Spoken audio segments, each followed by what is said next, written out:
Chris Godinez, licensed professional counselor, also the host of We Need to Talk with Chris Godinez on every Sunday at noon here on Facebook live streaming. So this video is for educational and informational purposes only. If you feel you need a therapist, please go to Google, type in therapy, your city, Psychology Today will pop up, click on that, and it will have all of the therapists in your area. The views and opinions stated herein, oh boy, stated herein are mine and mine alone. They do not represent the ACA, the APA, or any other damn therapist for that matter. Boom, shakalaka, done. Okay, we got some housekeeping we got to take care of. So, okay, first of all, stop bugging my agent, Chris, to get a hold of Richie Grannon. That's not going to happen, guys. Stop it.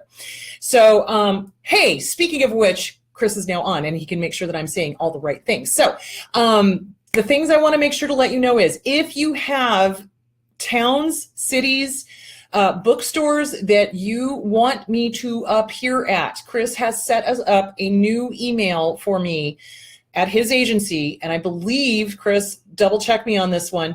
It is we need to talk at mercury.com. So you can send your information for bookstores there.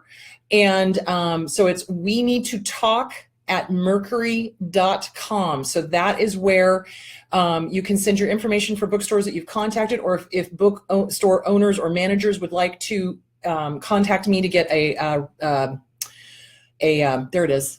We need to talk at mercury.com. Thank you, Chris. That is where you can send them to leave the information, their phone numbers, et cetera, so that Chris and his team can start getting book signings together, because that's kind of what we're doing. Okay, so where was I? Oh, dear Lord.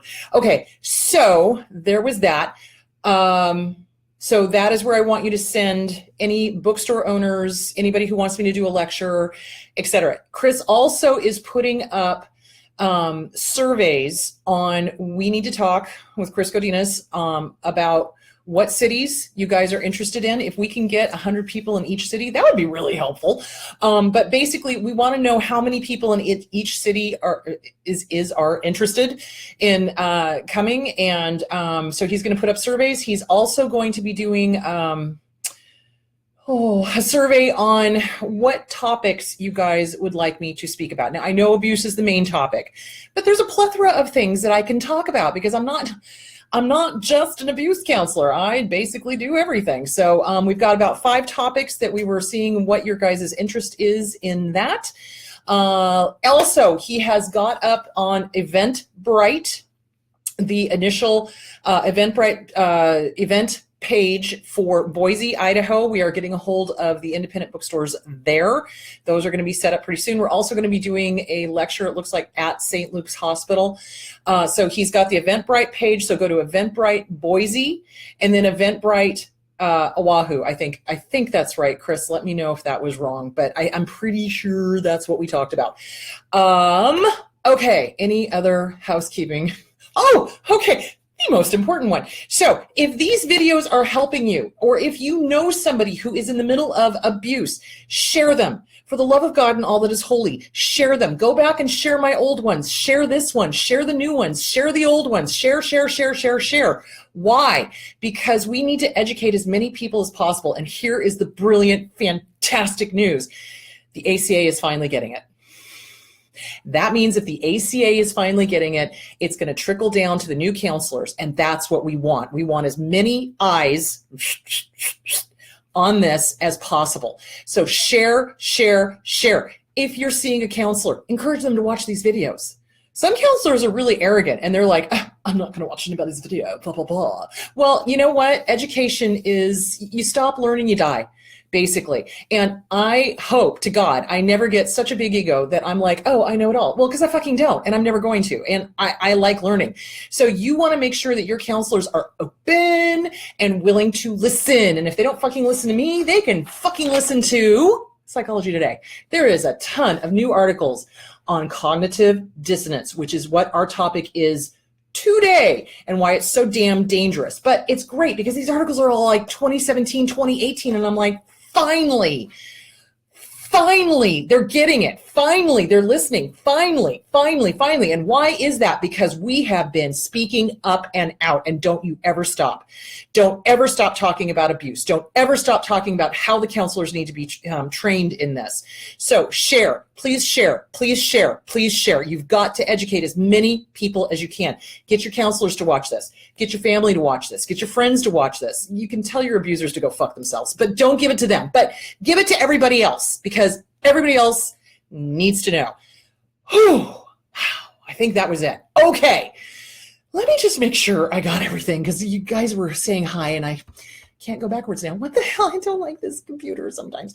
Hello, Michigan. Hello, everybody. Oh my gosh, it's so good to see all of you. Yes, happy Sunday. Oh, also, another little housekeeping bit. I will not be doing a live show next Sunday. Why? Because next Sunday is Mother's Day.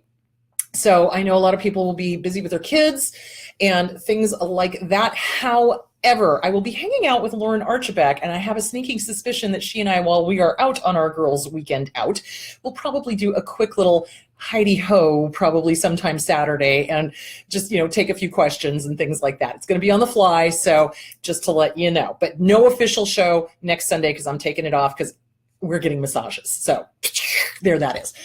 Okay. All right. So today's topic, Oahu is not up yet, but coming soon. Okay. Thank you, Chris. He's going to get that up and running. So Boise is up now on Eventbrite, but Oahu is going to be coming up because that's going to be the next one in November. And then we're going to be doing California in January. And I'm hoping we're going to be doing, Florida in February. That's my evil plan, because then while I'm in Florida, I can go to Disney World for my birthday.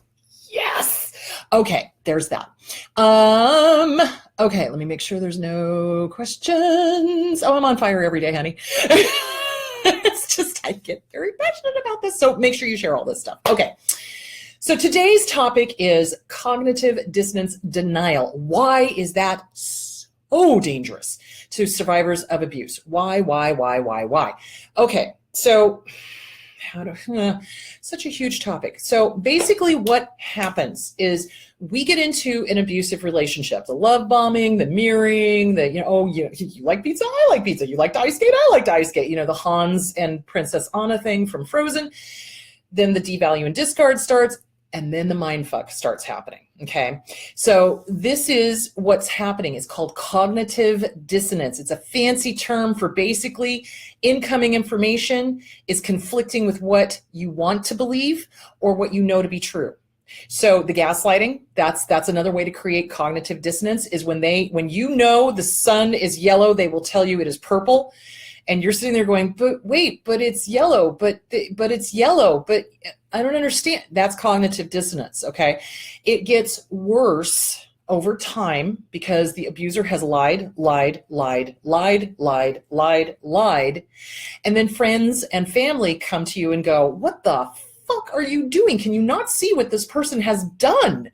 They've isolated you from family and friends. They've encouraged you to not care about your own children or care where they are or what's happening to them. They've, made sure that you have no friends of your own, that all of the friends are theirs. What the heck? Well, now the abuser is sitting there going, well, but that's the way it should be. That's the way it should be. No, I'm right. No, it needs to be this. They're wrong. They're evil. They're this. They're you guns. Okay. 2 fingers pointing out, 6 pointing right back at them.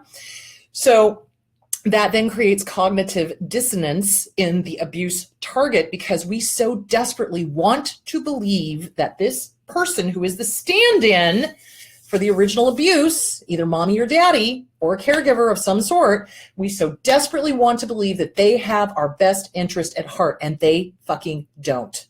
Okay, especially when they start isolating from family, friends, and your own children.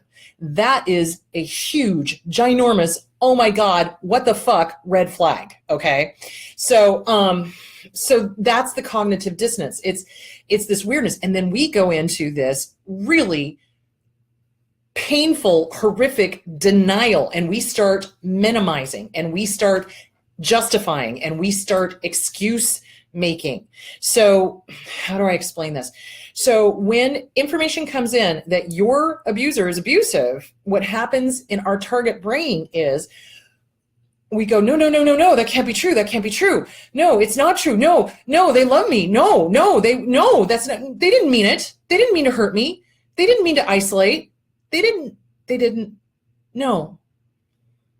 So we start lying to ourselves, and that's where it gets dangerous. So this was a great article. It's called The Brain Can Work Against Abuse Victims. Great article, Psychology Today. It came out in February, I believe, of this year. And no, January of this year. And it basically talks about the same thing that I have been talking about, that I've been preaching for the last, Jesus Christ, 2, 3, 4 years. So it's basically what happens is that the target of abuse gets isolated. And the best resource for targets is people. It's the connection. How do you fight cognitive dissonance? How do you fight that denial? Well, the best resource is people, is being connected to your family, to your friends, to your therapist, to people who see the abuse and can call it for what it is, okay? But abusers know this. They abso-fucking-lutely know it. And it gets even sicker than that. So what abusers do is they know that oxytocin, remember oxytocin, when we touch each other, we release oxytocin, okay? That's the bonding chemical, and it's in this article.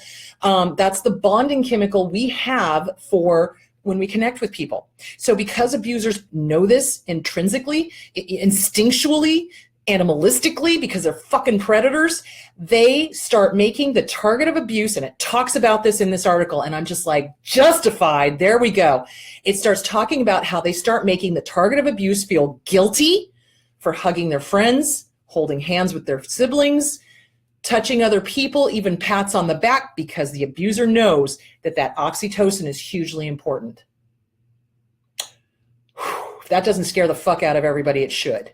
So, okay, here it is. They definitely start working on the whole, well, you can't touch anybody else. You can't hug anybody else. You can't peck on the cheek. You can't, because it releases oxytocin, and it combats the oxytocin that the fucking abusers are doing. Here's the other thing. If they can't convince you to stop, touching, because people are touchy-feely. I'm touchy-feely. Most people I know are touchy-feely. So if they can't convince you of that, what they start doing is they start bad-mouthing the family and friends and convincing you that they are the abuser. Oh, hell yeah, they do that shit. And that's how they try to get you away from the biggest resource you have to protect yourself. The next thing they will do is they will convince you to stop going to therapy. If you are seeing a therapist for you and they are not going to therapy with you, and you should never do therapy with an abuser. But if you are going to therapy for you, they will start bad-mouthing the therapist. They will start, I know more than the therapist. The therapist is full of shit, blah, blah, blah, blah, blah, blah, blah. They have to be the experts in everything. They will convince you to stop going to therapy. Abso-freaking-lutely. Okay, hold on. We got some questions here. Hang on. All right. Okay. Oh, hello, Las Vegas. That's awesome. Worse is when they are so convincingly great to everyone else that you cannot get validation anywhere. Another way to isolate. Yeah. So those are the ones who, depends on how crazy they are, because the really, truly crazy ones will just abuse in public. They don't care. The covert ones that are hiding, they will nicey nice in public, and then behind closed doors, holy mother of God, it is brutal. So yeah, and then with the flying monkeys and everything, of course, they're like, being nice to everyone, and everyone's like, well, why are they so nice? Why they're so nice? They can't be doing this, which is why I need you to share all these videos so people understand that psychopaths, narcissists who are in the malignant end of the section, and borderlines, again, who are on the malignant end of the section, not the trace of the borderlines that are on the malignant end, wear a mask. And as soon as that mask slips, holy shit, you know what I'm saying? So, okay, there that is. Get me a link to the article and we will put it up on the site. That's going to happen after the show. Okay. It's on Psychology Today. It's the brain can work against abuse victims. All you do is you go in and you go into Psychology Today, you click on the little Sherlock Holmes thing. Magnifying glass, yes. And you type in cognitive dissonance, and it will pop up all of these articles. So, Chris, I will get that to you. Okay, they tried to isolate you. Absolutely, I can relate. I went no contact 60 days and broke. The narc had a new girlfriend that just moved in with her 17-year-old daughter to his house while he was still having sex with me. Telling me all sorts of things, like he can't decide who he wants more. You know what? That is lying at its finest. You don't do that to people. That's just evil. She's been demanding marriage since they met 9 weeks ago, and he's been with me for 3 weeks. All of this is killing me. I can't let go for some reason. He and I have been together for over 7 years. Okay, that is cognitive dissonance. Thank you, Leanne. That is a really good example of cognitive dissonance. So the incoming information is he's a cheater and a liar, but you desperately want to believe that he's got your best interest at heart. So what is going on in our brains is that inner child is the one running the show. We cannot have the inner child running the show. The inner child is the one that desperately wants whoever we have picked to stand in for that original wound. We desperately want them to be fixed. We desperately want them to pick us like a good parent would. Okay. So basically, get with a good therapist. You're going to have to get with a good therapist. How do we stop this denial? How do we stop this bullshit? It's hard, guys. It's not impossible, but it is very, very difficult. And this cognitive dissonance denial time period is where it's the most dangerous for targets of abuse, okay? Because this is when we are contemplative. This is when we are, something's not right here. I don't like it. I don't like the way I'm being treated, but I don't like the information I'm getting. But I don't like how I'm being treated, but I don't like the information I'm getting.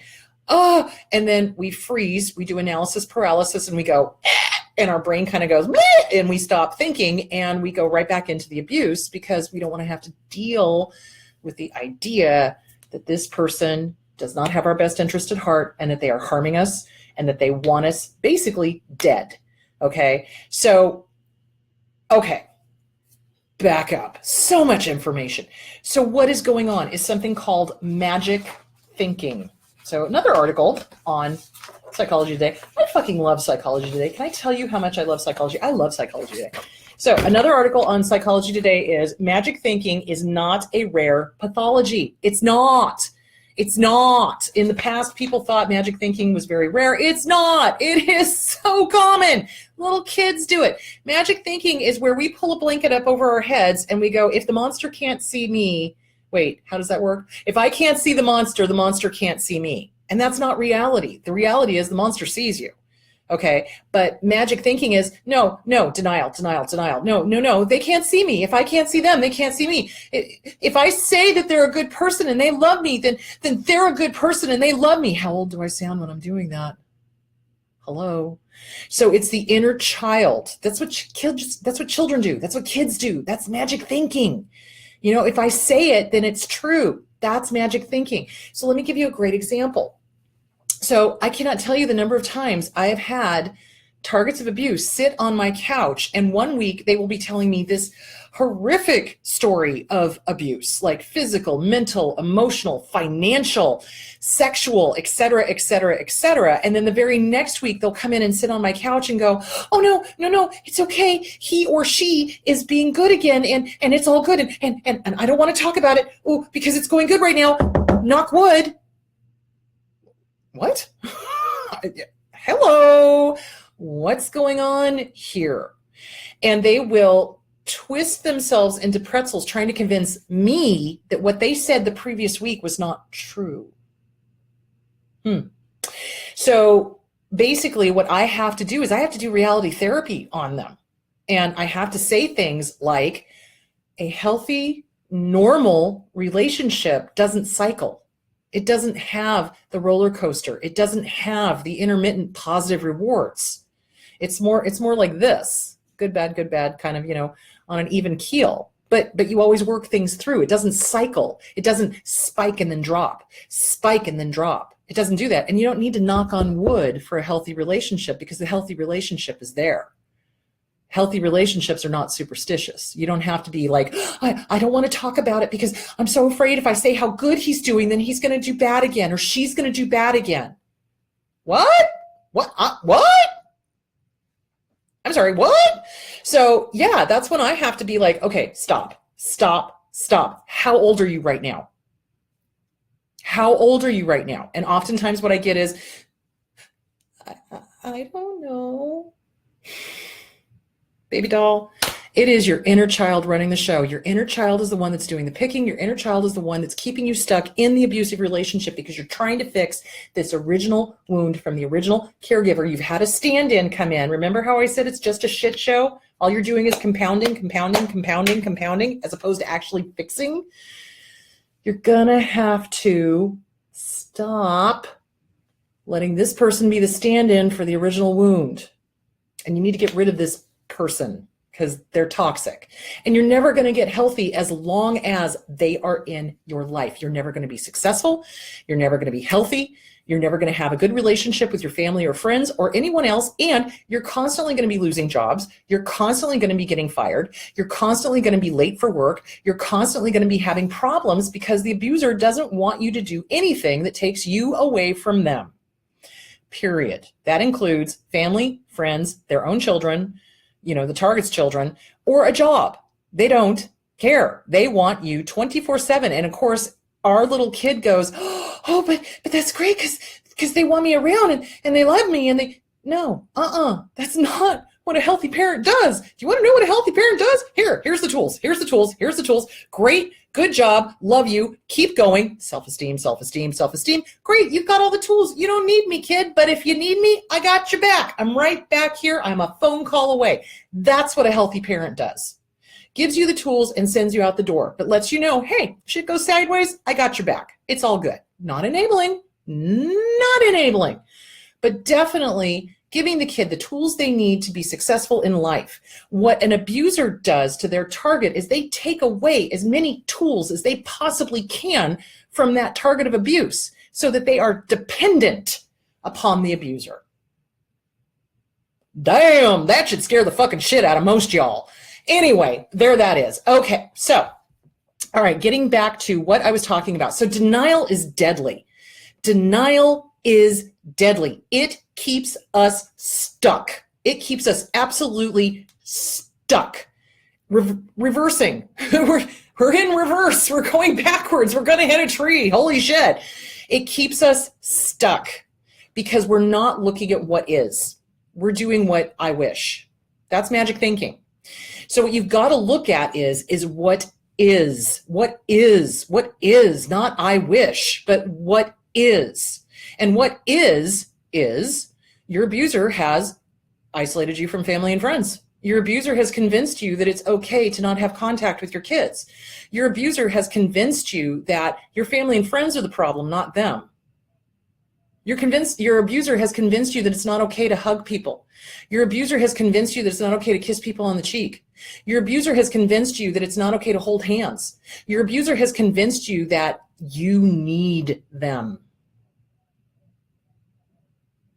Scary, super scary. So we go into denial, and denial is deadly. Why? Because we ignore the danger that is staring us in the face. It is no different than somebody with, let's say, for example, a disease, okay? Either cancer or diabetes or something, okay? And I've seen people do this. So they will get the diagnosis, right? They'll be diagnosed with cancer or diabetes or whatever. And instead of doing what a sane person would do, which is, okay, well, I got to change my lifestyle. I've got to take care of myself. I've got to exercise. I've got to make sure and drink a lot of good, healthy water. I've got to, do the things that my doc is telling me to do. Now, what somebody in denial will do is polar opposite. No, I can eat whatever I want. No, it's fine. I don't have to exercise. I'm not going to do the chemotherapy. No, I've seen people do this. And then when they're on death's door, they're sitting there going, why, God, why? Well, because you were a fucking idiot. That's why. Jesus Christ. If it walks like a duck, quacks like a duck, and shits like a duck, you can bet your sweet ass it's a fucking duck. But guess who's running the show? A terrified 5-year-old. I don't want to have cancer. I don't want to have diabetes. This is scary. And it's a little kid that's running the show instead of an adult who's going to go, okay, roll up my sleeves. the fuck do I have to do? How do I save my ass out of this? How do I protect myself? And it's the same thing with abuse. We start going into denial because we don't want to face it. We don't want to face it. We don't want to deal with the fact that this stand-in for this caregiver that gave us the original wound, that taught us not to love ourselves, that taught us that it was okay to be abused, that this person, we don't want to believe that that stand-in isn't going to fix this. The other thing I often hear from survivors of abuse, and this is amazingly common, and at first I thought it was rare because I didn't quite understand what was going on, but now I get it. Almost all of them, when they sit on my couch, are terrified, and I mean terrified of being alone. Why? Because it's a 5-year-old. How much do 5-year-olds like being alone? They don't. 5-year-olds want to be with people. They want to be loved. They want to be reassured. They need somebody to reflect back to them who they are so they learn who they are in the world. That is why when we get out of abuse, we have no fucking clue who we are because we never learned. We never had a healthy person reflect back to us who we are in a healthy way. Not mirroring, not, oh, you like pizza, I like pizza, but just kind of like, you know, like a good mom. Like when a mom is happy to see their child. Hi, honey, how are you? Oh my God, it's so good to see you. How was your day? Talk to me. What's going on? That love, that unconditional love. So what's going on is a huge amount of the inner child running the show. And that is dangerous because the inner child is the one that's going to do the magic thinking, hello, and is going to convince the adult you that no, you don't need to do anything. And oh my gosh, it's going to get better if I just say it's going to get better. And if I knock wood and hopefully everything's fine. It's not ever going to be fine. And remember, what abusers do is when they recognize that you're done, you know, you've gone and sought counseling, you've gotten yourself a counselor, you've started, you know, working on you, maybe doing the self-esteem workbook or whatever, you're starting to change and they don't like that. So what they're going to do is they're going to be nice to you. Oh, remember when? Oh, remember how we walked along the Seine? Oh, remember, you know, it's the Berlin song. I'm sorry. It just suddenly popped in my head. But, you know, remember when? The good times. All the good times, all the good times, all the good times, all the good times. But it's only a matter of time before that cycling starts again. But when we are in cognitive dissonance, when we are confronting the fact that this person, this stand-in for the abuser, is not really who we wanted them to be, the 5-year-old takes over and we flip into terror and we flip into, oh my God, I'm going to die alone. And oh my God, nothing's ever going to be good. Nobody's ever going to love me. Because that's what our abuser tells us. And fucking abusers know this. It's like they have a fucking playbook. They know exactly what to say to drive us straight into that fear of, oh my God, nobody's ever going to love us again. Well, here's the big deal, guys. Guess what? The main person who needs to love you and your inner child right now is you, not somebody else, not Gerard Butler, as lovely as that would be, not another person, not anybody or anything else. It's got to be you. It's got to be you. You have got to work on you. If you do not, I can guarantee you are either going to get stuck into that relationship for decades or you're going to get out of it, but then you're going to be so terrified that you're going to flip right back into another abusive relationship because that's what we do when we are in denial and we have cognitive dissonance. Oh my God. Okay, let me take some questions here. All right, hang on. Co-parenting with one. Oh, that's, you know, oof, Lorraine, that is a whole other video, which I probably need to do another one again. Co-parenting with an abuser is incredibly difficult because you want to talk magic thinking and you want to talk parallel parenting. Holy shitballs. Seriously. So, okay, yes. So abusers, when we are in denial, okay, when we have come up to, oh God, so much, and I've had so much caffeine today. Let me try this again. There are different levels of consciousness, okay? When someone is bumbling through life and being abused, but they don't know why, okay? They're just kind of hitting walls and getting abused and everybody treats them poorly and nobody treats them well and they keep getting into abusive relationship after abusive relationship after abusive relationship. That is called unconscious incompetence, okay? So you're bumbling. You're just getting abused and you don't know why, okay? Unconscious incompetence.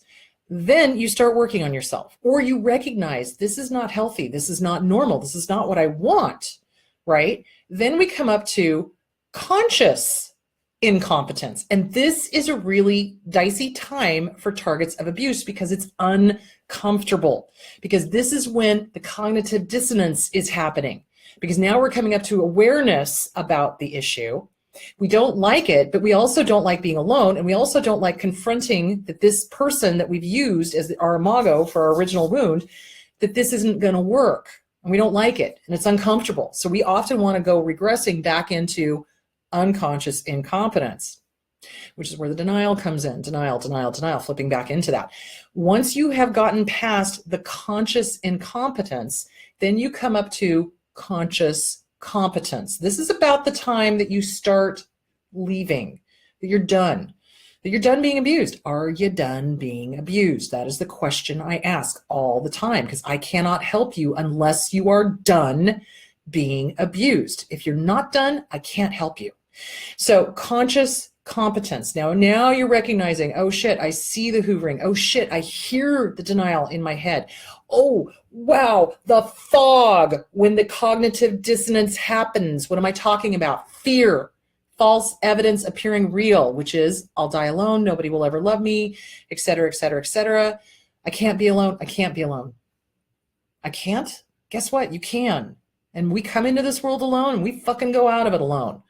Okay. And in the meanwhile, guess who you're with the majority of the time? That would be you. So you kind of need to learn to love yourself and like yourself and be alone with yourself and be okay with that. You know, it's so funny. I watch these memes on Facebook and they're always like, would you stay here for a month with no internet and nothing but a book? Hell yeah, I would. Sign me the fuck up. Where do I go?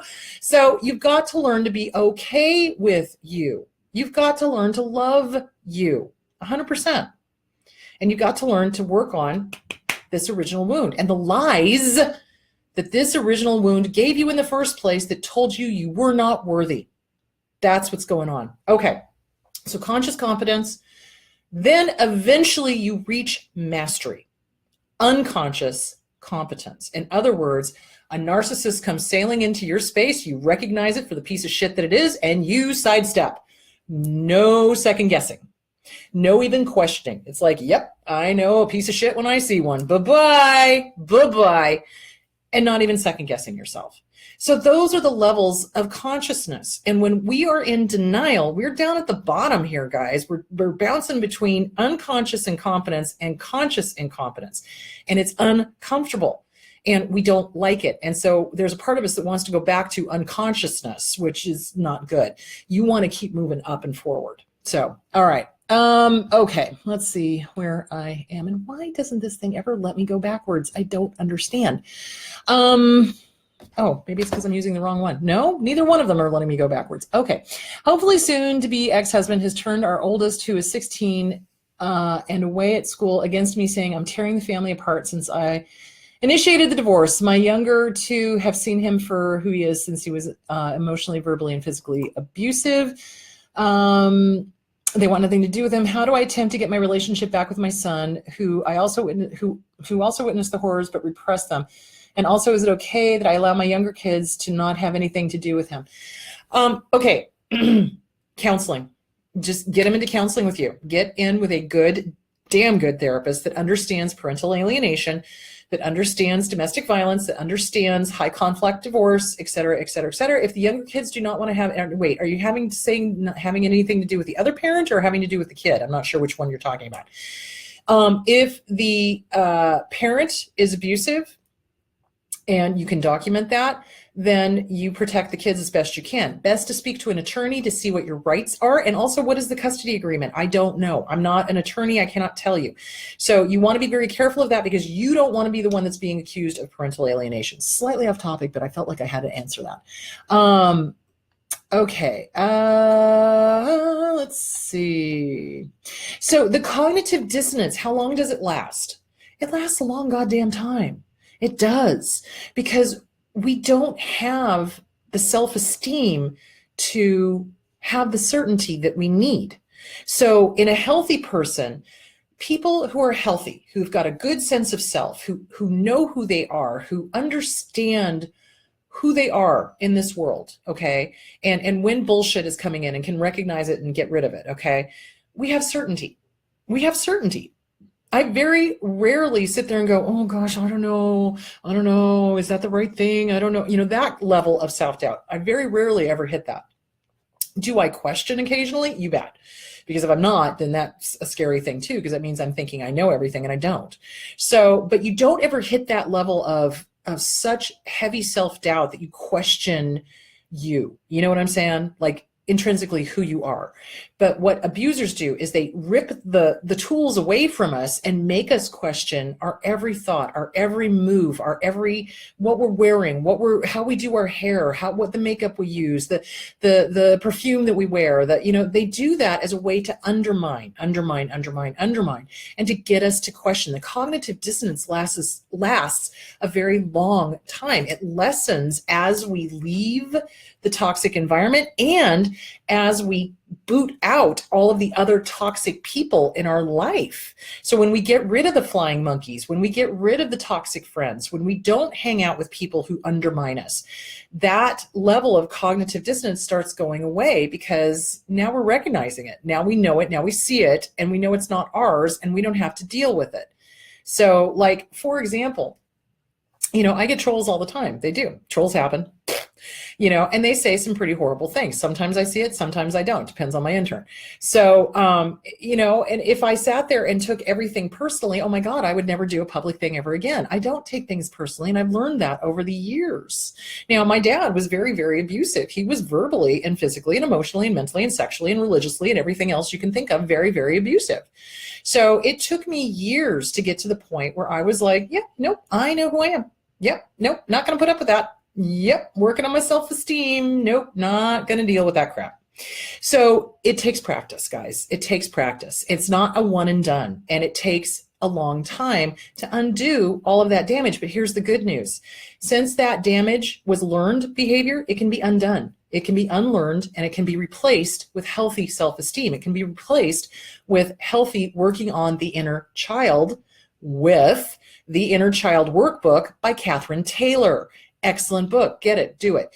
The other one is obviously the Self-Esteem Workbook by Schiraldi. And you want to also work on the Trauma and the Abuse, CPTSD from Surviving to Thriving by Pete Walker. Now that one is going to trigger the living crap out of you. Do it anyway. Take it in small chunks. That's the best advice I can give you. The other thing to remember too is because of the cognitive dissonance, because of the addiction, we are addicted to our intermittent positive rewards, not to the abuse. That pisses me off when I hear counselors say, oh, they're addicted to the abuse. Oh, go fuck yourself. We are addicted to the intermittent positive rewards. We live for the good times. That's why our brain starts taking little trips down memory lane and going, oh, but I remember. No, you don't want to do that. So that's the brain trying to get those endorphins, dopamine, serotonin, etc., just like a heroin addict. And the longer you allow your brain to take little trips down memory lane, the longer the recovery process is. It's just like being addicted to alcohol or drugs. When you allow yourself to romanticize the alcohol or drugs, guess what? Recovery is a fucking hell of a lot harder.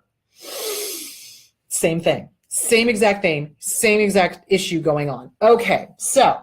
all right, so denial is dangerous because it allows the abuser to continue to lie to us, and we continue to buy into their bullshit, and we continue to allow the abuse to go on. And it also gives the abuser time to get rid of all your family and friends.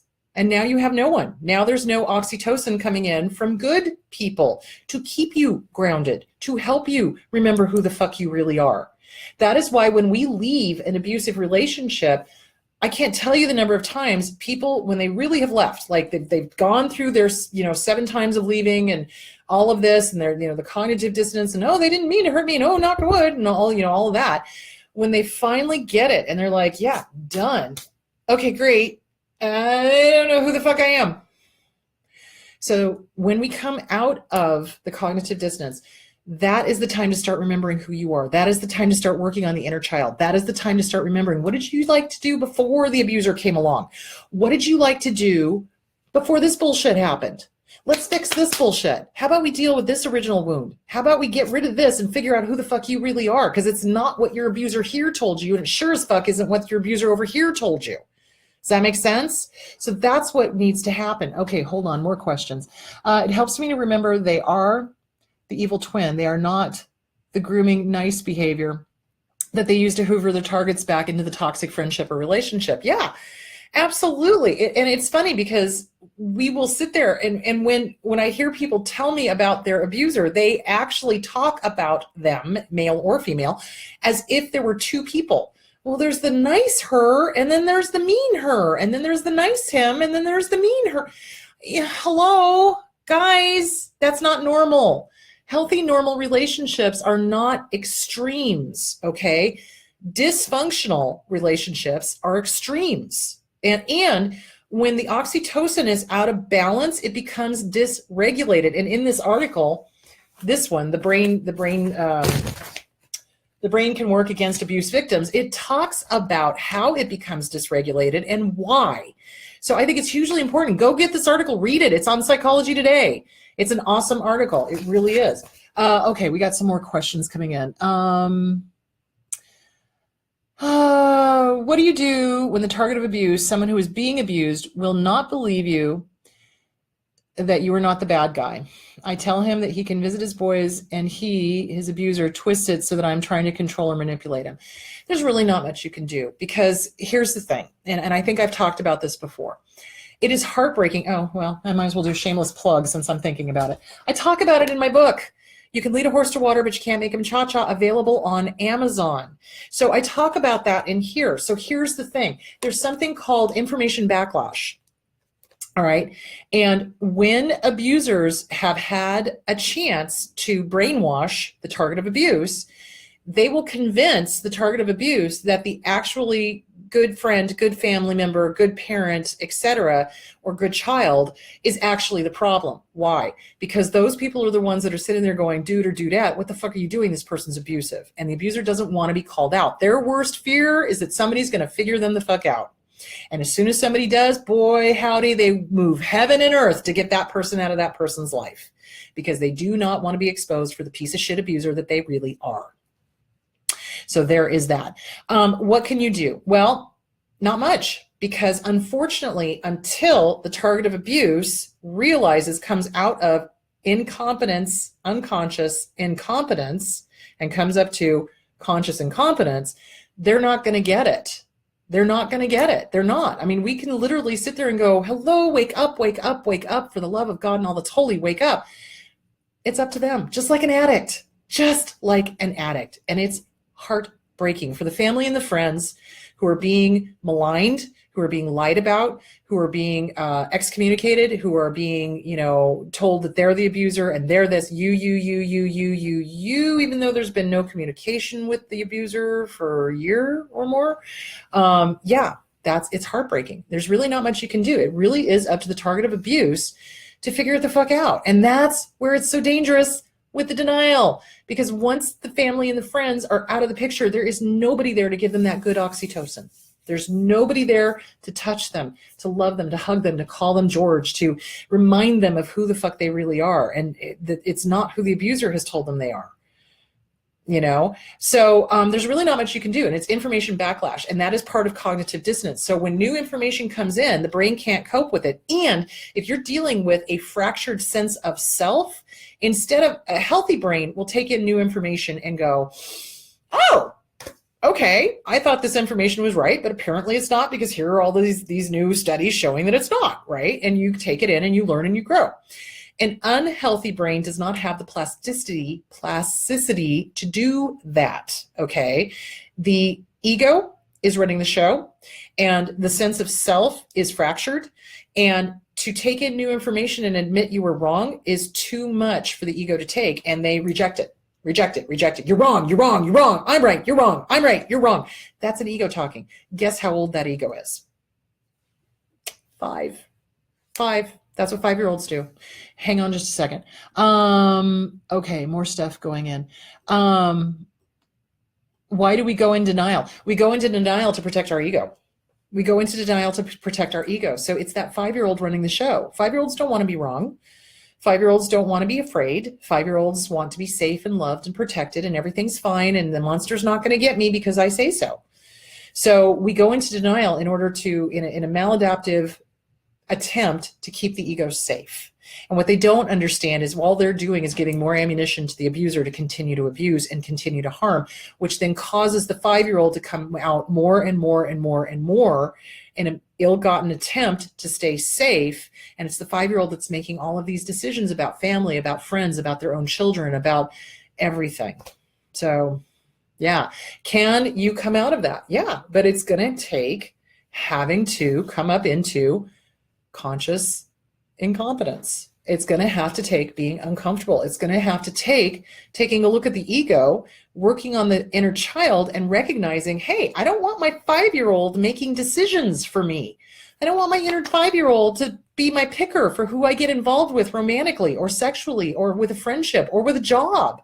Because remember last week I was talking about toxic bosses. Guess who's picking those places? It's the inner 5-year-old, because the boss reminds them of the original wound. Hold on a second. Taking a sip of water. Also, shameless plug number 2. If you are interested in my big ass cups, because I love my big, huge coffee mugs, I have them for sale on eBay. So you can go to eBay. I put up the links on We Need to Talk. I also put them up on the LPC page, and I also put them up on the AHA. Did I put them up on the AHA counseling page? I think I did.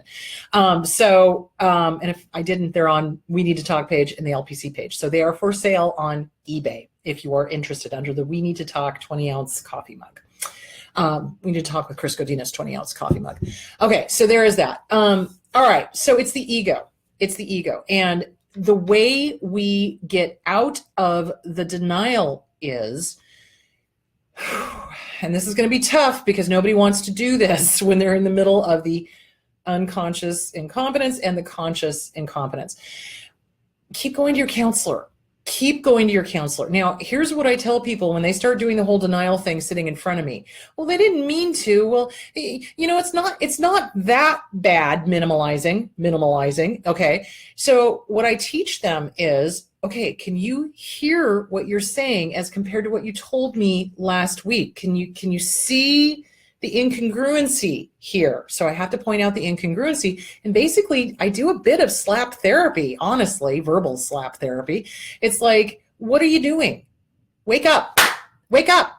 What is this? You've got this incongruency going. You're telling me that this person is verbally, sexually, mentally, emotionally, physically, religiously, financially abusive to you, but you're coming in this week and making excuses for him. What the fuck's going on? That's literally what I say to my clients. And then I joke. I usually say something like, and I realize that I can hear the fuck you, Chris, all the way over here. I got it. But the truth will set you free right after it pisses you off. So what's going on? How old are you right now? Boom, right back to the inner child. So the inner child is the one that's running the show. That is what is making it so dangerous. And that is what is making it so hard to get out of those relationships, because that little guy or girl so desperately wants to be loved and protected. And for this person to fix this person, that they don't want to deal with the reality of this person is never going to fix this person. And in fact, all you're going to be doing is making a shit sandwich. Seriously, the more people you try to get to fix this, the more shit you're going to have to try to figure the fuck out. So it's working on yourself. It's working on the self-esteem. It's not allowing the abuser to separate you from your family and your friends and your children. And that's hard to do when you've got a 5-year-old running the show telling you, no, we can't go against them. No, we have to believe what they are telling us.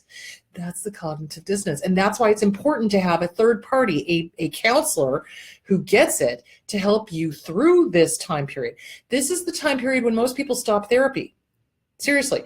So, I will have confronted them. I will have, pointed out the cognitive dissonance. I will have pointed out the incongruency in their story. They will go home. They will not like it. They will be in turmoil because it's uncomfortable, because here's reality. Here's what my abuser is saying. Oh my God, these two don't match and I don't like it. And oh my God. And usually they will stop therapy until the abuse gets so bad that it's either to the point where they are physically in danger or they are to the point of committing suicide. And then they'll come back. And that's the danger. And that's why I'm saying denial is a killer. Denial is a killer.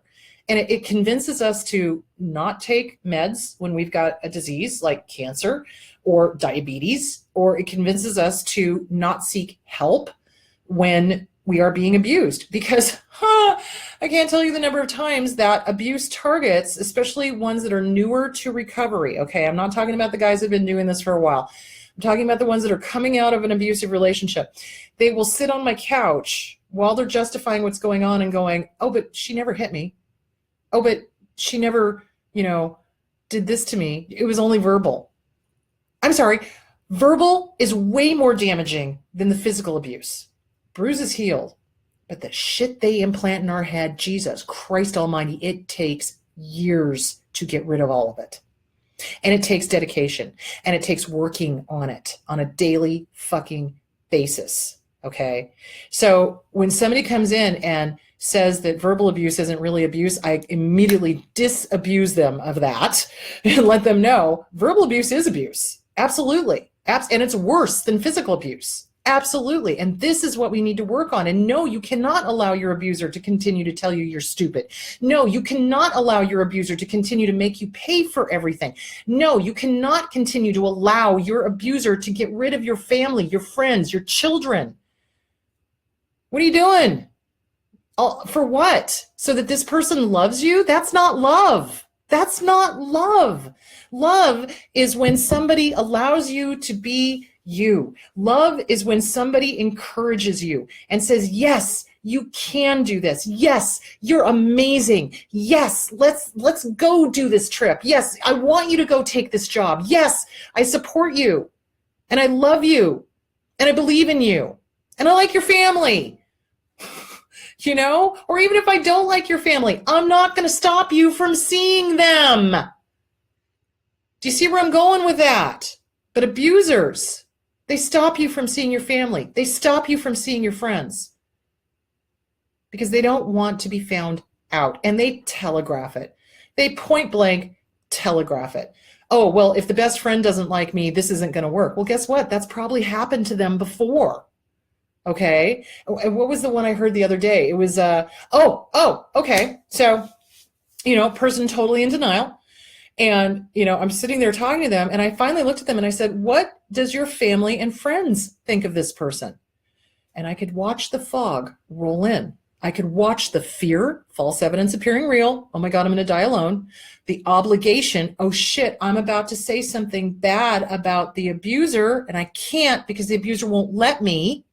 Obligation. And guilt. I feel guilty for saying the truth about the abuser. Literally, I could watch the fog roll in across their face as I was talking to them. What do your family and friends think about your person you're dating? They don't like them. Looking like they were going to be hit. Okay. So what I said then was, okay, let me clue you into something. The biggest and the best indication of whether this person is an abuser or not are your family, your friends, and a dog. Dogs generally don't like bad people. At least that's been my experience. I mean, some dogs are just like, oh, love you. Oh. But a lot of dogs, if somebody is abusive or if somebody's off, they pick up on that energy. And guess what? So do friends, so do family. So if your family and friends don't like the person you're dating, hello, ginormous fucking clue. Pick up the clue phone. It's ringing. You know what I'm saying? So yeah, if your family and friends don't like the abuser, guess what? There's a reason. Okay. So, okay, where am I? Sorry. And I can't go backwards and I don't know why this thing won't let me go backwards. That is so frustrating. Okay.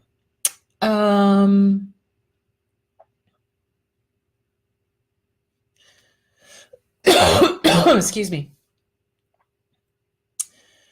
Yeah, intermittent positive rewards is the same thing that gambling casinos do to us. Absolutely. Am I going to win? Am I going to win? Am I going to win? Oh, no, I'm not going to win. Everything's awful. Oh, I might win this time. Okay, it might be good. I might hit the jackpot. No, And that's what abusers do to us. It's the same exact thing. Do they know what they are doing? Abso-fucking-lutely. Do they know what they are doing by getting rid of your family and your friends? Yes, they do. They know exactly what they're doing by saying, don't touch them, don't hug them, don't love them, don't kiss them, don't do this, don't do that, don't. They know exactly what they are doing. Don't kid yourself. Check out this article. It's really good. Okay. All right. Let me try to get more questions up here. I guess I found another bad one, Chris. I've been hugely re-triggered. Can't tell who is safe. Maybe they work together, the ex of the new boyfriend. He says no, which shows how much I can't see the truth of the matter. So, here's the thing, guys. Until your picker is fixed, until you have done the work, right? Until you've earned that merit badge, you have no business dating. Let me just say that again. Until you have worked on yourself, until you have done the inner child work, until you have re-raised that 5-year-old into a healthy adult, you have no business dating. None. Zip. Zero. Zilch. Nada. Why? Because your picker is broken. Because you've got a 5-year-old making the decisions, trying to desperately to fix this relationship. You have no business dating until you work on you. And you deserve your own time, your own love, and your own attention. But for some reason, we don't believe that. And we believe that our salvation lies in somebody else. That's other esteem, not self-esteem. Other esteem lies in somebody else saving us. There is no white knight on a horse or white nitrous on a horse. I don't know. I want to be equal here. Anyway, the point being is there is no savior out there. You're going to have to save your own ass. You are. And the way you do that is by getting the books I recommend. And I've posted them on my pages. I have posted them on YouTube. It's so funny. People are always like, oh, you say it too fast. You don't ever post. I post them every damn day, people. Look for them. Stop using excuses. Go get the books. Seriously. So get the books. You can get them at the library. If you cannot afford them, go to the library. Ask the library for them. Say, hey, library, I would really like to see if we could get a copy of PTSD, Surviving to Thriving by P. Walker, or the Self-Esteem Workbook by Schiraldi, or The Disease to Please by Harriet Breaker, or The Drama of the Gifted Child by Alice Miller, or Codependent No More by Melanie Beattie, or Beyond Codependent No More by Melanie Beattie. There's tons of good books out there, and you can get them at the library. You don't have to buy them.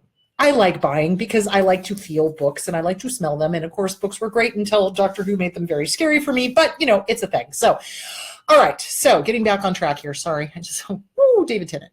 Okay. So basically you want to stay single. If you're continually picking bad people, or if you're in the middle of another bad relationship, end it. End it. End it. Choose you. Why are you not choosing you?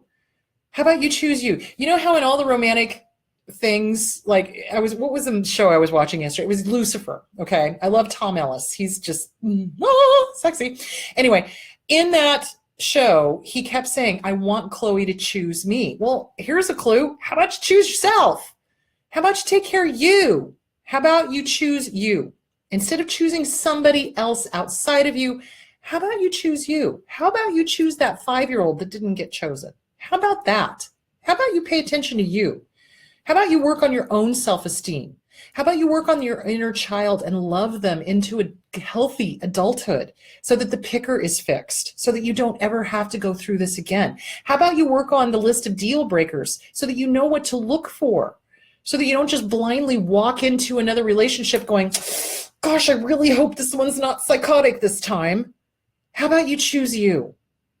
How about you pick you? That would be great. If you could do that, that would be great. I would love that. That would make my day. Choose you. Choose you to be your own lover, support system, healthy person. You need to learn who that is. Choose you. Get with a good therapist. Figure out who you are. Choose you. Okay.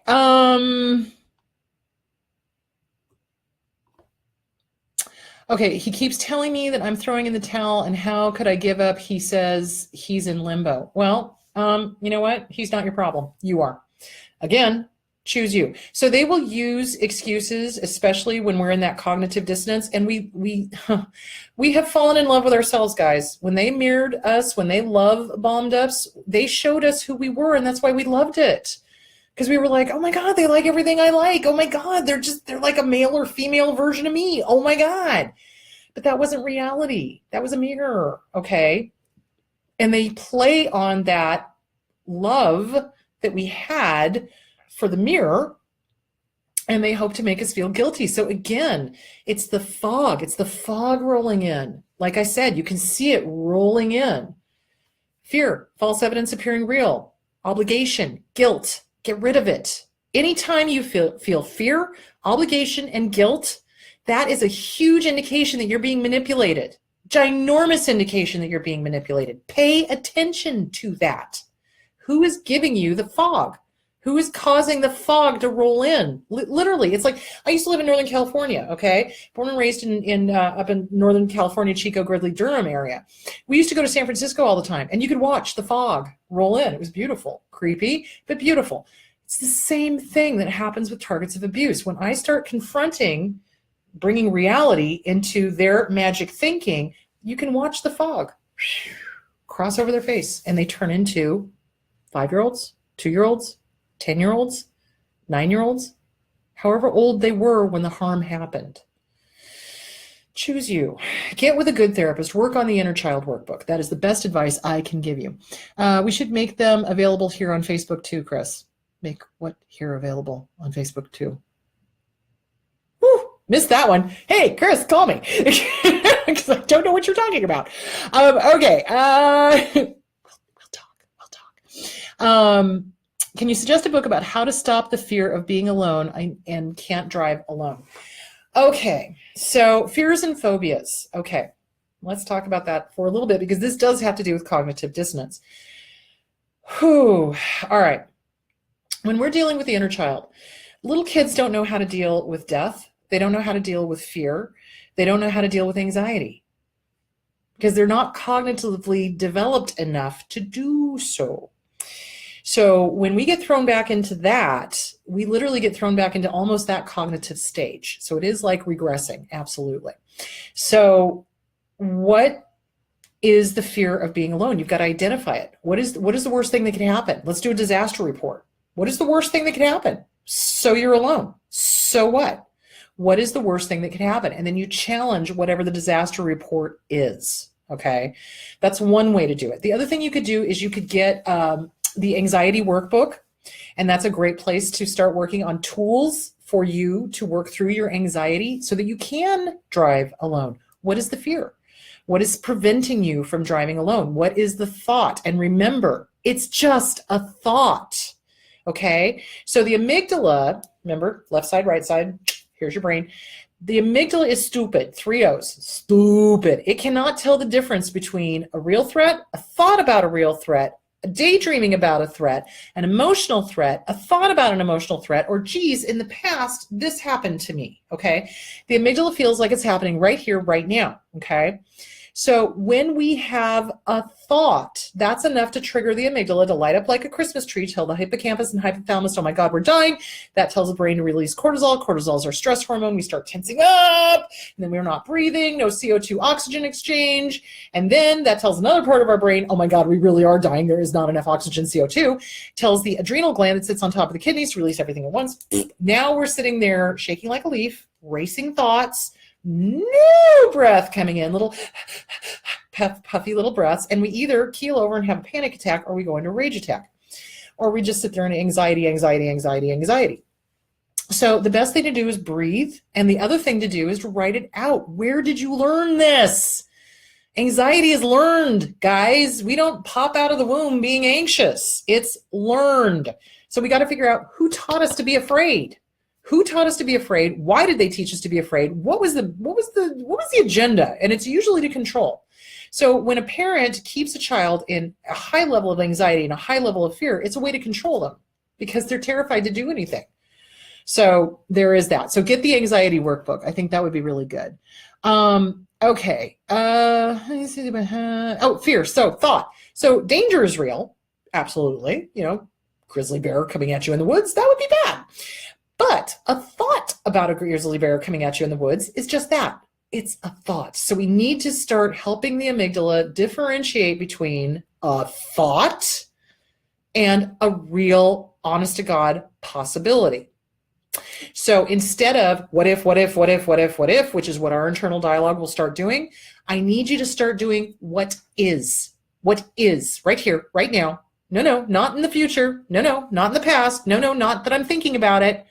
What is right here, right now. No grizzly bears. Okay, I'm safe. Breathe, because when you breathe, that brings oxygen back into the system and it calms the whole thing down. So that's what I want you to work on. Okay, let's see. People with narcissistic pathology don't take responsibility. Yeah, they never do. They never ever do. Chris, I have minimized by wondering if I picked another narc or am I in CPTSD? So honestly, hun, what I would suggest, get with a good therapist. Go to a therapist, start working on the CPTSD. Because when we come out of an abusive relationship, we are going to have complex post-traumatic stress disorder because we have been abused in different ways, but it's all the same for days, weeks, months, years, decades in some cases. So yeah, get with a good therapist, work the CPTSD workbook. Now, there's a PTSD workbook, and I believe there is now a CPTSD workbook. So do that. See, it's like people are finally catching a fucking clue. It's about fucking time. So I'm glad that these PhDs are finally putting these books out. So yeah, go to the bookstore, find a CPTSD workbook. Abso-freaking-lutely. Get with a good therapist. Go to EMDR. Help work through all the trauma. Absolutely. Just show your previous live video, and it's so exciting to hear you getting directly involved with the ACA-APA, discussing to change things as soon as possible regarding abuse awareness. Keep rocking it. Thank you, my love. Also, by the way, Gerard Lawson is the president of the ACA. So if you have any comments to him about how the therapists are not being trained in abuse, that would be the person to direct things to. Oh, he's going to hate my ass. Oh, well. Okay, let's see. All right, let's see what other questions we got. All right. Oh, Safe People. Okay, that's great. Shannon, do you know who wrote Safe People? That would be great. So Shannon is saying that there is a book called Safe People, and it seems to be pretty good. Okay. Okay. Okay, so Lorraine, we do blame ourselves. And this is where our abusers play on that, because our abusers' main line of bullshit is it's all your fault. Everything is our fault. Everything is the target of abuse's fault. Everything from, the weather outside to their mood to the fact that their car's engine blew up because they didn't put oil in the engine. Everything is somehow the target of abuse's fault. So that is part of codependency. So the book for that would be either Melanie Beattie's Codependent No More, Beyond Codependent No More, also by Melanie Beattie, or The Disease to Please by Harriet Breaker. So get with a good therapist, get rid of that bullshit guilt that everything is your fault. It is not. It is not your job to make sure everybody is happy. And especially it's not your job to make sure the abuser is happy. It is the abuser's job to make sure the abuser is happy. And that will never happen because I don't think they're capable of it. So there's that. Yeah, and it does take a long time to heal, guys. This is not going to be a one and done thing. So when I'm working with targets of abuse, it's frustrating for them because they come in and they want the magic bullet. Like, seriously. And I understand. I get it. It's painful. It sucks. But there is no magic bullet. You have to feel it to heal it. And that can take about a year. The Victorians had it right. On so many levels. Love the houses, love the dresses, but particularly with grief. Because here's the thing. As abusive as our abusers have been to us, we are still grieving the loss of a relationship because we miss the love bombing. We miss that person we fell in love with, which was an illusion. They were not ever real, okay?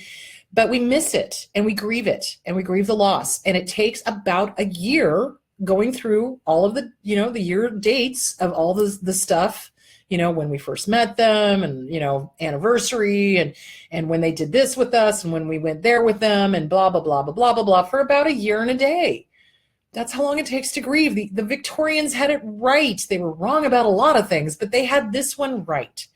So it takes time. And it's so funny because when somebody who is new to recovery, new to recovering from abuse, sits on my couch, they want the magic bullet. They want to stop thinking about them immediately. They want to, they want it now. I want what I want. When do I want it? Yesterday. And that is the 5-year-old again, because kids don't have any patience. So that's why it's so important that you love your 5-year-old, you grieve with your 5-year-old, not only the loss of the imagined relationship, but also the loss of the original wound relationship.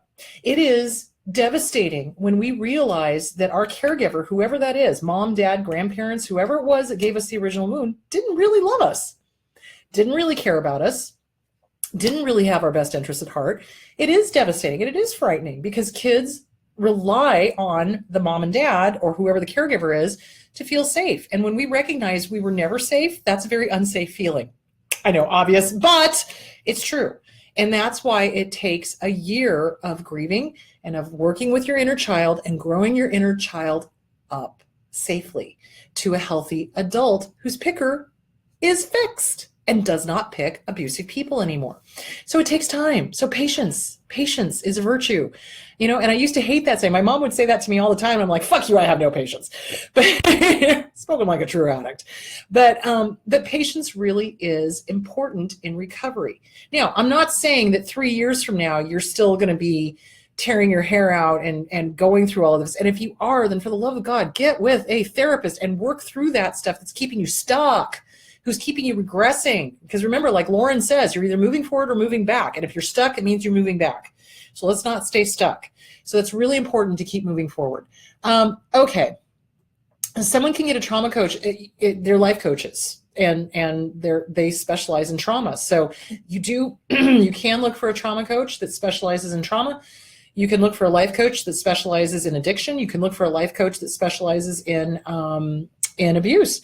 So Rick Points is a life coach out of Iowa that I highly recommend. I've often put his phone number up. I don't have my phone with me, so I would be guessing. I think it's 480-220-9992. Ha! That's his number. So Rick Points is a really good one. He gets addiction. He totally gets it. And he's worked with me. I've trained him on the abuse issue, so he understands the addiction to the intermittent positive rewards. So there that is. Lauren Archibek is another one. And unfortunately, I do not have her phone number memorized. You'd think I would, but I don't. But she's another good one. So, and there are courses that you can take online. Yes, Richie Grannon has got them.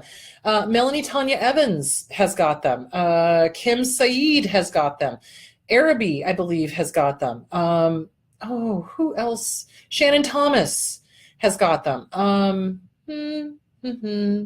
Trying to think. Other people. I think those are the main ones. So yeah, there's courses online you can do. And in fact, I'm going to start doing that too. I'm going to start packaging stuff for people because, this is needed. So, all right, there that is. Google the trauma recovery coach.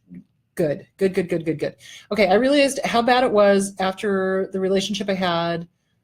After the relationship, I had breast cancer, and it was a walk in the park compared to him and his abuse. Yeah. We have kids, and he never asked me once how I was. No, that's not weird, sweetie. They don't care.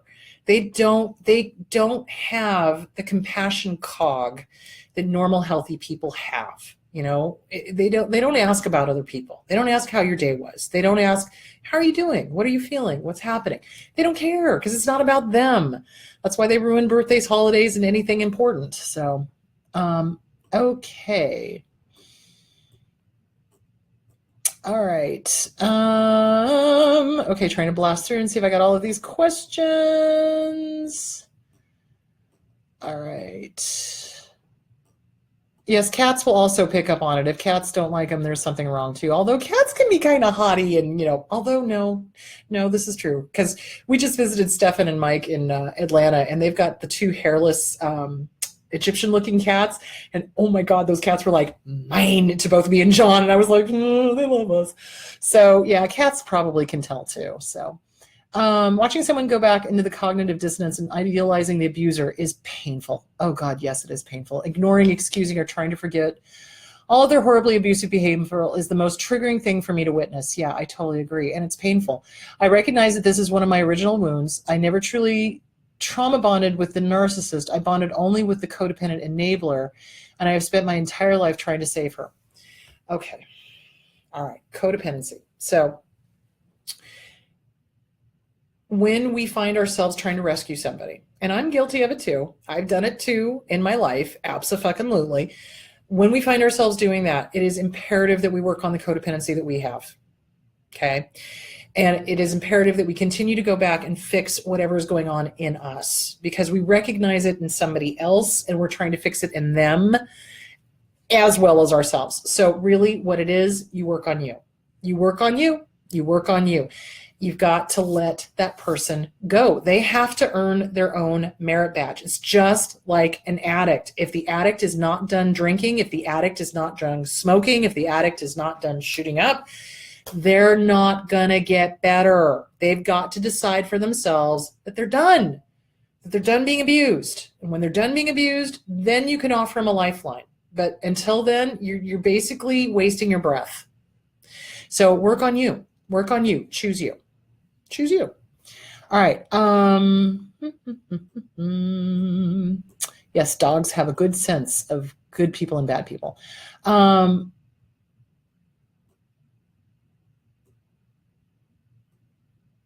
Okay, so you make a good point, Kristen. So we're talking about when we have a toxic family and the toxic family loves the abuser. So that is a very common situation. So I think I talked about this last week when Marianne Williams, was it Marianne Williams, was doing her presentation. Oh, maybe it wasn't her. Maybe it was the other one. Anyway, she was doing her presentation on cyberstalking and revenge porn, and how she couldn't understand when the statistics came back and said that 7% of it is perpetrated by family of the target. Okay. And she was like, I don't get this. I don't get where this is coming from. And so I walked up to her afterwards because I didn't want to be one of those know-it-alls that was like, I know. So I walked up to her afterwards and I said, do you want to know why? And she said, yes. And I said, it's because they're flying monkeys. It's because they are siding with the abuser and they are doing the abuse by proxy and the bidding of the abuser. So if the family is toxic and they side with the abuser, you're dealing with flying monkeys, which means you got to cut them out of your life. Cut. Get rid of them. Be done. Be done. And that's another scary thing to the inner 5-year-old, inner child, because now we're getting rid of the toxic family, the toxic friends, and that's terrifying. So just something to be aware of. So that's why it's important to work on the inner child. Okay.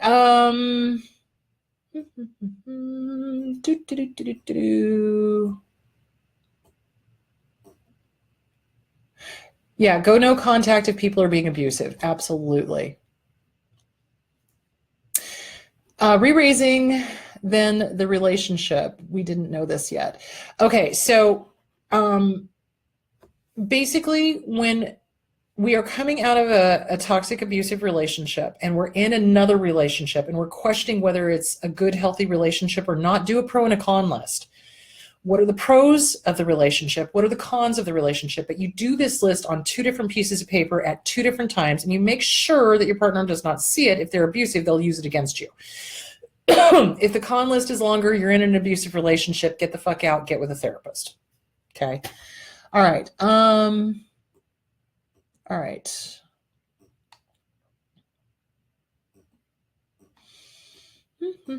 Sorry, trying to go blast through these things. Events for Hawaii. Oh, thank you, Chris. So events for Hawaii are live now on Eventbrite on Facebook. So the Boise event and the Hawaii event are now live on Eventbrite on Facebook. Thank you. Excuse me. Okay. Dana Morningstar. That's the other one. Thank you. Dana Morningstar. Yeah, you be choosy instead of you hoping to be chosen. Exactly. And that's what we do is we hope they're going to choose us. No. Choose yourself.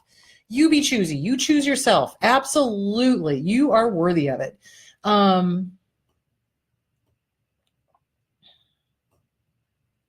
Okay, sorry. I'm just blasting through here because I want to make sure I answer as many questions as possible.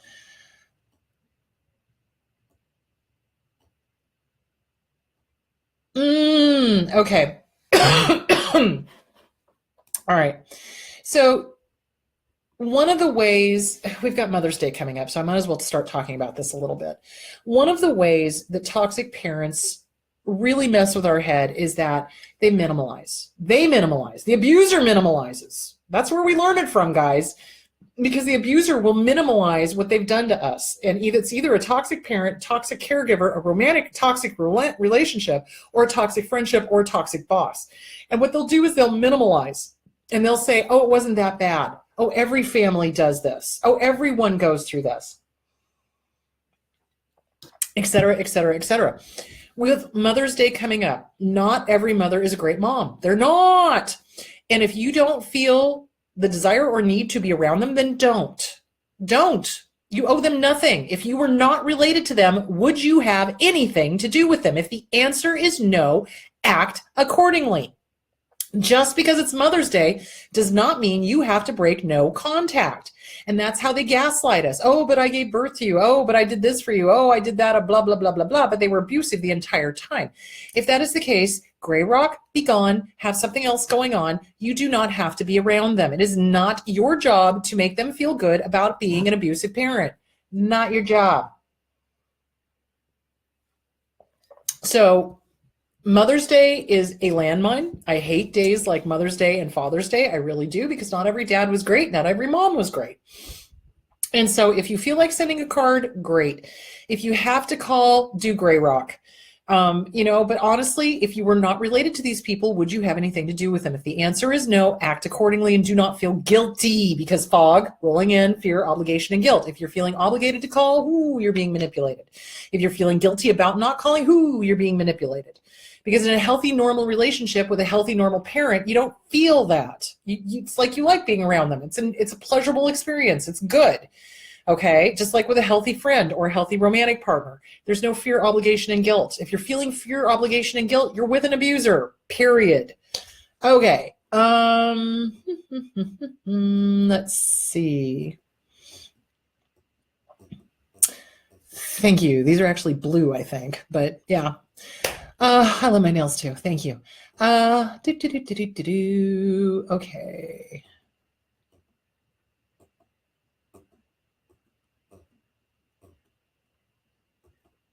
Can you describe the female narcissist that is a family or friend? I tend to be confused in identifying one. They're exactly like the male narcissists. They're either covert, underneath, hiding, or they're overt, me, I, look at me, or they are communal, religious, hiding behind Jesus's robes or Buddha's robes or whoever's robes. So they basically act the same way that a male narcissist does. There's very little difference with them. So it's basically trusting your gut. How do you feel when you're around them? Do you feel energized and healthy and happy and whole when you leave? Or do you feel like somebody has just literally sucked the life out of you? If you're feeling like somebody has sucked the life out of you, you are in the presence of an abuser. Best way I can put it. Okay. All right. Hang on. Yeah, both my dogs went into protective mode whenever he was around. Good indication. Once we've escaped and done extensive amount of work, but they are still in the front or back of the mind constantly. Images, his face, unwanted flashbacks. Okay. That is PTSD. That is CPTSD. That is the flashbacks that come with CPTSD. So, and it's also the addiction that we have, because we are addicted, remember, to that intermittent positive rewards. So what our brain does is our brain will call up our drug of choice, whether that is a person, a place, a thing, a drug, an alcohol, whatever, in an effort to jack up the endorphins and the dopamine. So basically what that's going to take is called thought stopping. So when you do thought stopping, the thought pops up, and it's different from resisting. Okay, I just want to make that clear. So when we resist a thought, usually what happens is the thought pops up and we go, oh my God, thought, I don't want to think it. I'm not thinking about that thought. I'm not thinking about that. What the fuck am I thinking about the whole time? That thought. But what you do this time is you go, oh, hello, thought. Yep. I see you. Yep, it's the abuser. Yeah, my little brain's trying to get high off of this. Yeah, I can feel it. Endorphins, dopamines, etc. You know what? I choose not to invite you in for coffee. Bye-bye. Bye-bye now. Bye-bye. Bye-bye. Bye-bye. Floating down the Ganges. Bye-bye. Bye-bye. Yeah. So it's thought stopping. You choose. You choose not to. Or you recognize it, acknowledge it, grab a notebook, and then write down every rotten thing that motherfucker ever did to you. Remind yourself. It's the same thing with drugs and alcohol. When I have an addict come in and they start romanticizing, whatever their drug of choice was, like tequila or rum or crack or meth or whatever, that's when I go, stop. What did it do to you? What did it cost you? Who did you lose? How did that, again, reality therapy, it's like, here's reality. What did it do to you? How did that treat your body? Aren't you having heart problems now? Don't you have problems with memory, cognition? Aren't you, see where I'm going with that? So you remind yourself of all the rotten things that they ever did. Is this a part of recovery? Yes, it is, because in complex post-traumatic stress disorder, part of it is the flashbacks. The other half of it is the addiction. We're dragging up our abuse, our drug of choice, in an effort to get high.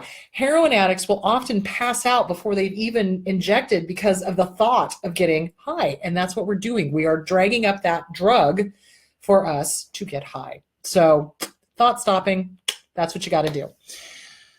Okay, where was I?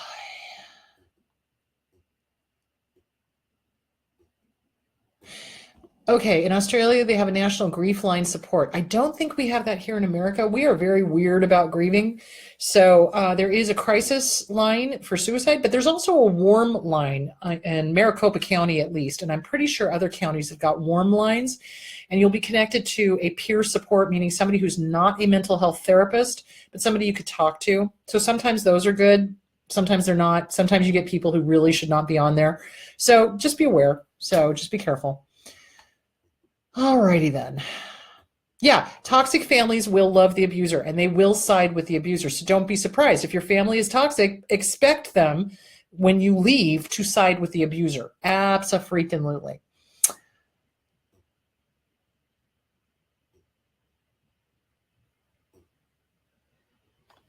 Okay, so how about offering a lifeline to someone who genuinely wants help, but your help can be unconsciously exacerbating things, feeding into it and getting enmeshed in it? How to maintain boundaries there. Okay, so The Disease to Please by Harriet Breaker is huge. So when we are in the helping professions, that is a great book to read. So there's boundaries. There's boundaries. If you are feeling enmeshed, or if your sense of well-being is depending on whether or not this person gets better, hello, you have crossed over into codependency. So it's time to back up and draw some boundaries and put the word no into place. And basically what it is when somebody is in abuse, all you can do is go, here's all the help. Here's my number if you ever need me. When you're ready to stop being abused, call me. And you let it go and you go do you, basically. When they're ready to be done and being abused, hopefully they'll pick up the phone and call you. It's not your job, okay? It's not your job. If you're getting enmeshed, it's time to back off. Absolutely. All right. Do you recommend saying goodbye to an ex-fiance family of 4 years after protection from abuse has been implemented by the courts? Ginger, I don't understand your question. If there's any sort of order of protection, you stay the fuck away from everybody that has anything to do with him. Done. Be done. Be done, be done, be done. Because you don't want the abuser to come back and be like, oh, well, she showed up here or he showed up there or this, that, and the other thing. So you be done. You just be done. You just be done. All right. He keeps trying to create new areas of conversation to engage me in, yet he also accuses me of flirting with his friends, who are actually the ones asking me out. When he finds out his friends asked me out, he acts like it is okay. I asked why.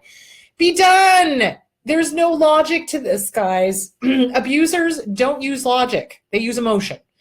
And they use gaslighting. And they use, they'll be okay with one thing one time and then not okay with the very same thing the next. And there is no logic to this. You keep acting as if these people actually have a conscience. They don't. They don't have a moral compass. They don't have logic.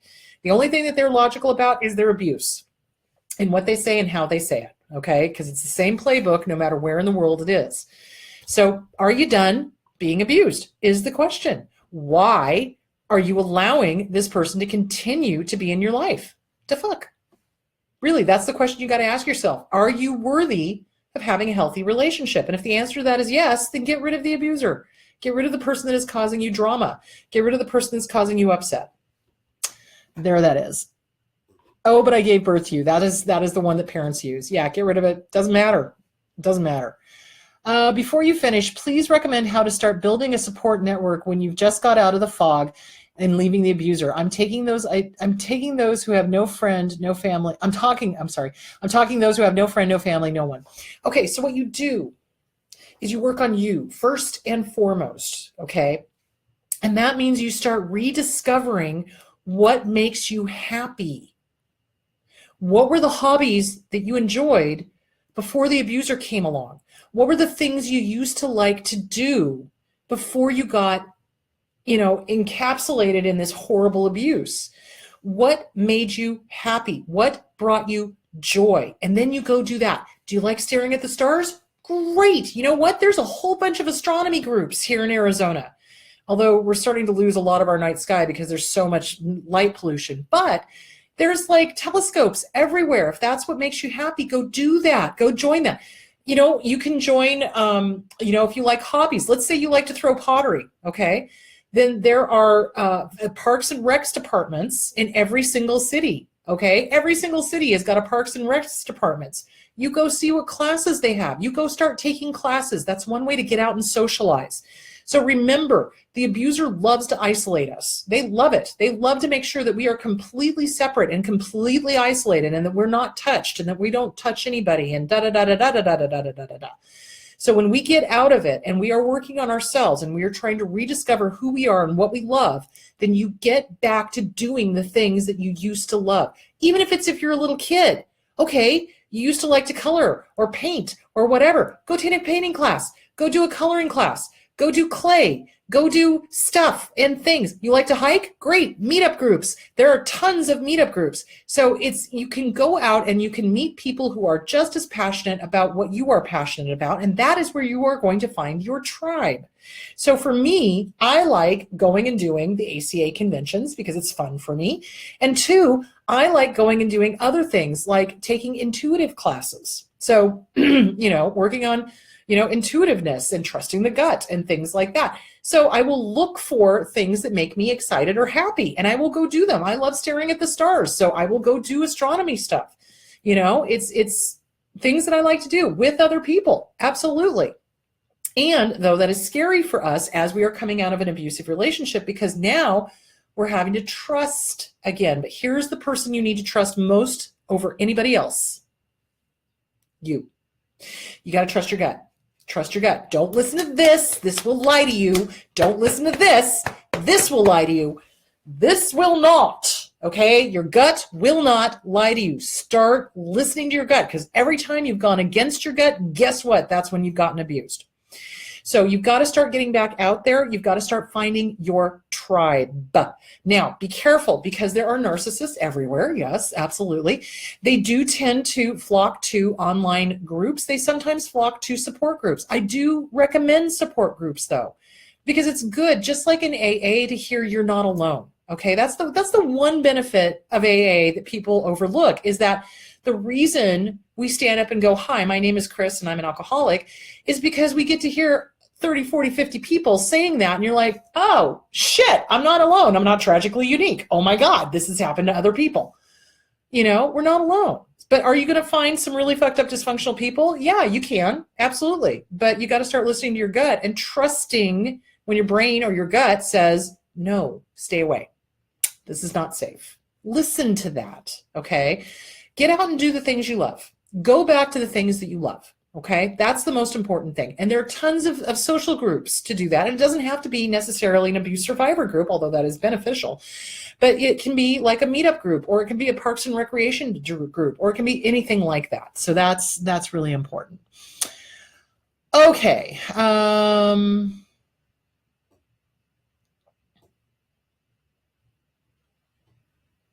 Oh dear. Yeah, there are some weird abusive people out there. Somebody was saying something about how abusive moms will shame the child for actually even acknowledging Mother's Day. So yeah, that can happen too. It's one end of the spectrum or the other. Okay.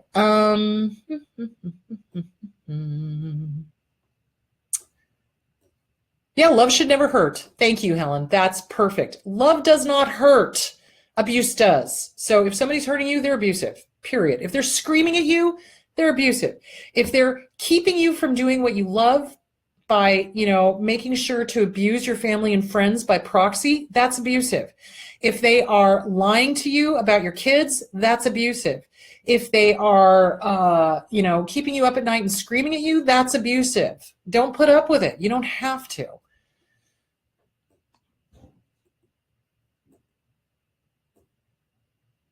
Oh, yeah, Julie. So a lot of therapists don't know what gray rock is. A lot of therapists don't know. That's why I'm saying Gerard Lawson, the ACA president, needs to be made aware that there are a shit ton of therapists out there that know nothing about abuse or abuse recovery. He just got together a trauma task force, which I was like, thank you. So, but we need to make him aware that there are therapists out there that don't know what they're doing as far as domestic violence and abuse is concerned. So yeah, absolutely. Sticking to no contact during Mother's Day. Yeah, if they're toxic, don't have anything to do with them. Absolutely. All right. Okay, let's see. Where are we? Hang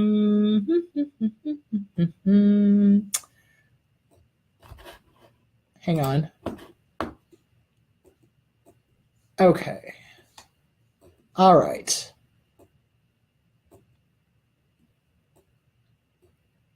Ooh, Texas has dark skies. Ooh, I need to go to Texas again.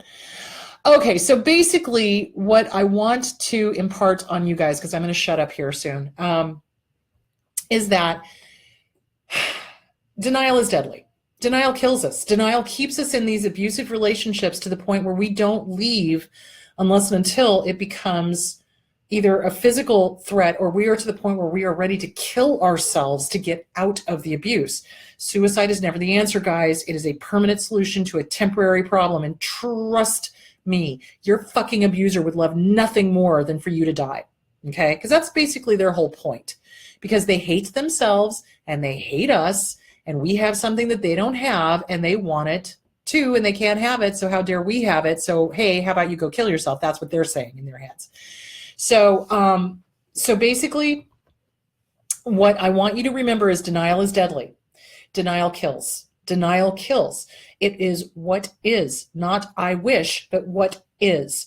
And cognitive dissonance is when the little kid is running the show and the incoming information comes in and says, hey, this person's abusive, but the little kid goes, no, they can't be abusive. No, they didn't mean it. No, not good. They're going to be good this time. That's all the little kid.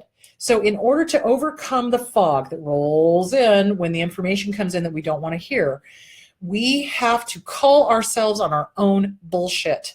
And we have to not allow the abuser to isolate us from the family and the friends that see the abuser for the piece of shit that they really are. And we have to start working on the inner child. The inner child is the one that's doing all of the calling the shots here. And that's what's dangerous for us, because little 5-year-olds don't make good decisions. God love them. They don't have the cognitive ability to. So our inner child is the one that's making the decisions. So we have got to work on that inner child. We have got to stick with therapy. We have to listen to our therapists. So if the therapist is going, okay, incongruency, you're telling me this, but now you're telling me this, what's going on? Instead of getting pissed off at the therapist, which is what we do, it's a good idea to get pissed off at the therapist and then go, shit, there is something to this. Does that make sense? Thought stopping, working on yourself, the self-esteem workbook, the disease to please, CPTSD, from surviving to thriving. All of these books will help you. And I talk a lot about the cognitive dissonance in You Can Lead a Horse to Water, but You Can't Make Him Cha-Cha, available on Amazon. All right, guys, I think I am done. Done. Oh, thank you, Lynn. Yeah, great dress. She then helped me pick it out. We went shopping yesterday. All right, guys. So that is it. Please go share these videos with everybody and their dog. Get a hold of Gerard Lawson at the ACA and tell him that we need to have therapists trained in domestic violence. Please go to Eventbrite and sign up for the Boise dates and the Oahu dates. I will be in Honolulu in November. Trying to think what else. If you have bookstores that want me to come and do a book signing, or if you have a city that you would like to have me come visit, Chris is putting up surveys on We Need to Talk, so that you can go check whatever city you're near, and that way we'll get an idea of how many people would be interested, and then we can start, really formulating the tour. Because basically right now, Boise at the end of August, it's going to be Oahu in November, California in January, and I'm hoping Florida in February, because then I can go to Disney World, which would be awesome. So there is that. There's also the survey as to what you want me to talk about. I mean, obviously I will always talk about abuse, but if there are other topics that you need to hear about in the lectures, please go and fill out those surveys so I can help me help you. All right, that's it, kids. I'm losing my voice. I will talk to you guys later. Have a wonderful, wonderful week. I'm going to try to have a teacher on for maybe one of the intermittent shows, because Arizona is having the whole Red for Ed thing right now, and I want to talk about how the governor is taking away funding from the special ed classes, and that's not okay, because those are the kids that get bullied the worst, and the bullies are, say it with me, usually personality disorder. So anyway, that is it. All right, have a great week, guys. Love y'all. Talk to you later. Keep the questions coming. You can contact me on Facebook. We Need to Talk with Chris Godinez, LPC page. You can also, and please don't instant message me on my personal page. I will not respond. And what else? That's it. Okay. Talk to you later. Bye.